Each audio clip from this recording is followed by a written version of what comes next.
Hey, Mackey's still around. I'm hopping right into this one because as I stopped the last one, I said, well, it's time to stop. And then I realized, no, no, no, no, no, no. It's time for, guess what? The fucking Dojo Wars in Chicago. Dun, da, da, da, da, da. No, really, the Chicago Dojo Wars was a big media thing, but it wasn't a thing on the media until the final fight occurred. But perhaps 6 or 7 other fights were initiated by, at that point, the Black Dragon Society, and by then John Keane's association. And now I'm not positive about this, but I've read it to death, and as an adult, even though as a kid I followed everything about it, and I'm going to tell you about it because I was almost like a secondhand witness in a way. It's an interesting story, but it was big time on the media, and it focused on Dante, primarily attacking some school, and again, I'm a little bit of at least vigilant. Why was this school protected? It was disclosed. Well, I think I had this intuition that it was this crazy school that I had visited before. Not crazy in the sense of incompetent, but crazy, just mystical and weird. And it was, populated, as I mentioned before, by police. So it's no wonder that it was kept low profile. But I figured it out real fast because they mentioned what street it was on. And so I got my buddy, and we decided to check out what was happening because I had also visited the Green Dragon Society on Fullerton. I knocked on the door, and it really wasn't treated very nicely. I left quickly, but the interesting thing about that was it was the same sort of layout. No name on the door, just an address. But instead of all the fancy schmancy stuff in the display windows, they were just painted black. There was no identification, just an address. And I did peek in the door and see just the walls just lined with spears and all kinds of stuff. So, but anyway, this was after the event that happened, and my buddy and I looked on the sidewalk, and the whatever cleanup maintenance folks had already been there, and they had tried. You could tell they had tried to wash away the blood, and there was blood all entirely inside the entranceway, which is about maybe 6 or 7 feet long from the doorway where the guy we had a spear thrown at him, which I'll get into in a second, but. Anyway, there is word that there was a beef of some kind that was going on, but where Count Dante had been caught in the act with a can of gasoline and matches at, I believe, the same school, trying to torch it first. Maybe second. I'm trying to be as honest as I can. I hope you don't think I'm some sort of conspiracy theorist or anything. I'm really talking from my memory and something I was passionately involved with and that I was researching at the time it was happening just out of, interest and, engulfment and stuff like that.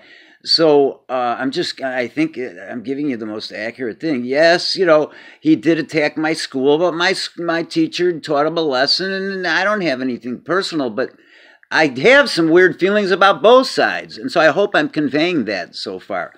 So anyway, what happened is I believe he had already made an attack on this school. There was some kind of pre-existing beef, and this was after they had come to my school, after there was word that there was this kooky school that was somehow associated with the WWF, but was calling itself something else, like the Black Dragon Society. But I don't think anybody knew so much what the name was that wasn't from that, particular genre, And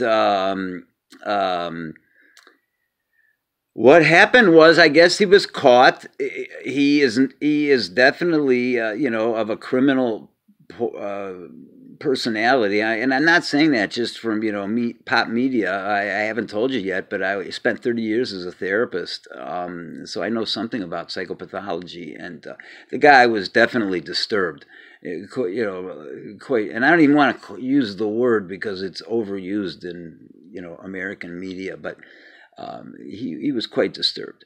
And you know, after this thing failed, I saw a video where he, like, there was like a, you know, blow by blow description, like he called somebody who was real blindly loyal to him, and you know, is now older than me, right? And he says, we're gonna go beat the shit out of this school, and the guy said, what, are you crazy? You just got caught, you know, trying to blow it up before.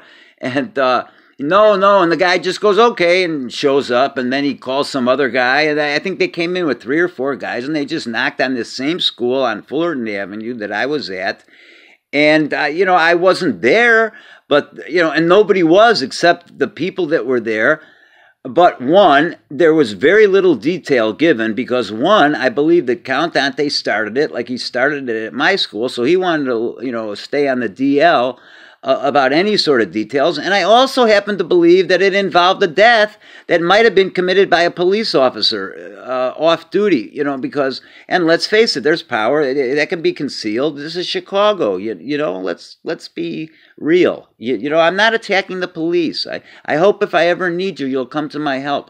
But we know that there has been corruption, especially during those years. And so anyway, it's not, you know, some coincidence to me that there was very little, you know, it's just that I was so into it, and I had this prior experience with the same place where I was left really weirded out, that I had to follow, you know, whatever my nose was taking me. And, you know, I discovered all this stuff about the place, and I discovered there was one place, you know, to find out information about. And but anyway, I guess they stormed the place. The fight, I think, lasted like 5 minutes. Like 2 seconds into the fight, everybody off the wall. I mean, everybody was like running. Everybody on the training floor was running to the wall and grabbing spears and throwing them at 4 guys. And there was a class going on. So you can imagine, you know, that it's a miracle that more people weren't killed. But Jim Koncevic was speared, ironically, right directly in the throat and died in the doorway. Count Dante was at first accused as like a conspirator in the murder, and I saw another video that explained where the lawyer they originally came to said, you know, I'm in some trouble. I need to get out of it. He didn't, like, I don't know. I guess the guy's dead. Maybe he could break his confidentiality. I don't know. But he made it seem like you know, Kean had come to him, you know, in lots of worry about what had happened, because he knew he had stormed the joint. And it's unfortunate that it was his best friend, this guy Koncevic, you know, gets stabbed in the throat with a spear. I don't even think he was stabbed. It was thrown, you know, on the way out.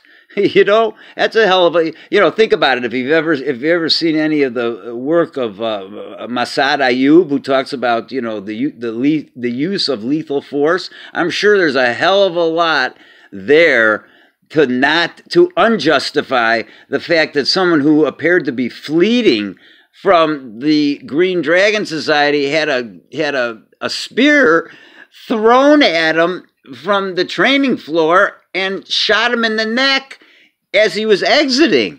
You know, just read Massad Ayub. I think many of you who are watching this video know who he is. He's the leading authority on the use of lethal force. And he would say that, not mentioning the fact that it could have been a policeman, but whoever it was, committed a terrible wrongdoing, even though he was attacked. By the eyes of the law, he did a terrible wrongdoing. You can't just shoot somebody running out of your house. You know, you can't do it. You get accused of some homicide or something like that. So it's very likely that the Chicago police and all that stuff was kept very quiet. And both sides, I believe, had reason to keep it quiet. And that is the Chicago Dojo Wars. I am not. I think that the Black Dragon Society was kooky as hell. Was a very dark group, and was very very capable of reacting to such a violation as done by Count Dante in a very impulsive manner, which resulted in somebody's death, let alone, I don't know what other kind of wounds there were. So, and they're police, that's kind of scary. If whatever, and I don't think I'm too challengeable about the fact that it was largely populated by police. And so that's one side. The other side is John Keane is an impulsive. I'm not even going to give him a clinical title, but everything I've described, is that he's just an idiot who is forensically oriented. He's criminally oriented, and found karate to be this medium to gain tremendous amounts of power over other people, especially minorities, and use them for his own self-serving. So it's unfair. I mean, it's very bittersweet, in my opinion. I believe in many ways Count Dante had what he was doing, had coming. Unfortunately, maybe it should have been him that got the sword in the throat. But then I was just thinking a minute ago, you know what? It's a worse torture to have your best friend and know you're responsible for it gets stabbed in the throat on the way out. But at the same time, you do have to consider that that was very kept hush-hush, that this guy's on his way out. From the bad guy is on his way out, and he's killed with a sword, a spear that hits him in the throat on the way out. And that was kept very quiet.